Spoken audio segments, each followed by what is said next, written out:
So in honour of World Book Day today and Pi Day, which is on the 14th of March, I wanted to gather some thoughts about both literacy and numeracy across the curriculum. I'm going to discuss the importance of both literacy and numeracy skills in and also just a few ideas as to how they could perhaps be embedded throughout the secondary curriculum. So first of all, literacy. Pupils need to read and understand words in all of their subjects in order for them to make any progress at all. But in order for students to effectively learn reading, writing and communication skills effectively, then all of their subjects will need to provide opportunities for them to learn and particularly learn that subject-specific vocabulary and experience that use of academic language. So it's not a new idea for teachers in every subject to create and refer to their own subject dictionaries, but delving in a little deeper to the etymology of words may make the learning experience more memorable for pupils, as it will make those links with prior knowledge perhaps. To comprehend complex text, students need to actively engage with what they're reading. So perhaps reading out loud is a strategy to use in the classroom to activate that. However, we then need to analyse the text and make predictions and ask ourselves questions about what we've just read. This leads me on to the metacognitive modelling that teachers can use to model the planning, monitoring and evaluating stages of their thinking. The more pupils see staff using that thinking progress, the more likely that they would be to adopt it when reading independently. We need to make sure that we're giving time for pupils to read before prompting them, before telling them what to do and what it means.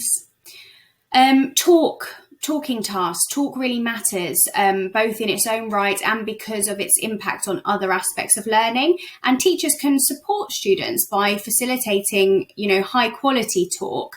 For example, including success criteria that emphasises that need for key vocabulary or sentence structure.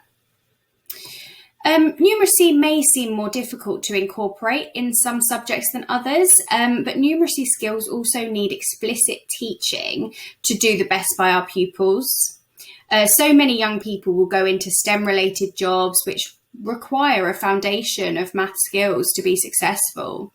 And even if your subject doesn't naturally lend itself to incorporating mathematical skills, then I'm sure we can all think of ways to explicitly teach problem-solving skills. Comparing approaches or strategies to problems, sequencing events or processes, and evaluating the best course of action to take to tackle a difficult problem will all help pupils become more resilient when faced with numerical problems. I've got some more subject-specific ideas for numeracy coming up in just a moment. Just go back. I've written at the top there about how the gap between low achievers and high achievers is bigger in maths than in any other subject. And that continues to be the case in a range of testing on a global scale. But all research supports the idea that it's confidence and attitudes around numeracy that also need to be actively challenged, not just the competency in the actual numerical skills. So thinking back to literacy, which subjects at school would you think are most significantly affected by pupils' literacy abilities? I'm sure you're thinking about English language and literature, but it might surprise you to know that actually the order of subjects that are most significantly affected by literacy abilities are on the screen as listed now. I'm very pleased as a maths teacher that this data has recognised the importance of literacy skills in maths.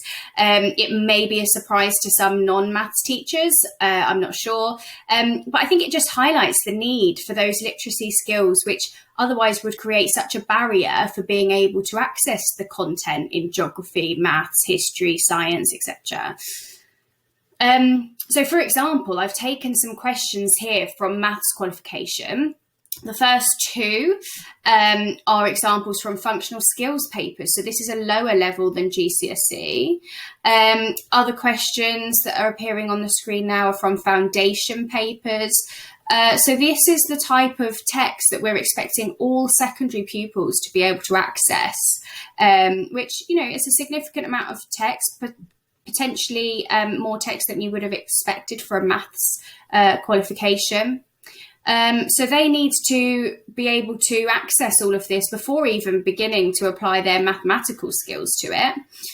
I've highlighted some of the keywords that pupils would need to be completely familiar with so as not to take up that precious space in their working memory, which they will need to be able to actually, start completing the question successfully.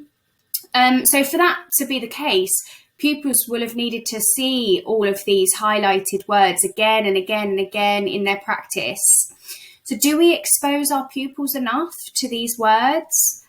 Some of them we might consider just normal vocabulary, but others are more subject specific.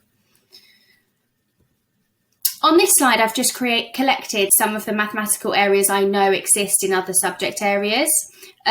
Your maths department may have a numeracy link person who you could ask for resources for any of these topics. We used to run an art and maths project at my school in the summer term, for example, organised by our numeracy coordinator, where pupils would use their work on transformations to plan an artwork in maths lessons and then go and complete it in their art lessons. I've just realised that I haven't even put transformations as one of the topics listed here for art on this slide. And I bet I could think of some others for other subjects too, but perhaps you can add to them with me in the comments below this video. And if you ever wanted a tutorial on how to explicitly teach any of those skills, I'd be happy to make a video on them for you. The last few slides just show some of the maths-related resources that some of our heads of department have created for Pi Day over the last few years. Miss Madden created these musical sums and compared the use of bars in music to using punctuation in literacy. And she created this fill in the blank task for pupils to do, considering the totals that are needed in each bar. I created this slide for our history team because I know that it's one of those subjects which is more difficult to naturally build in numeracy skills, but I wondered whether any of these famous mathematicians were working during one of the time periods that are studied by our history students at school. Our old head of English created these slides so that the English team could give their nod to Pi Day in the form of a quick starter quiz. So I hope that this has given you some information to consider about explicitly including and teaching skills for literacy and numeracy within your own lessons. And I challenge you to develop an activity that emphasises those literacy and numeracy skills to support your teaching in a lesson, perhaps that you're delivering tomorrow. I hope so. Thank you for listening.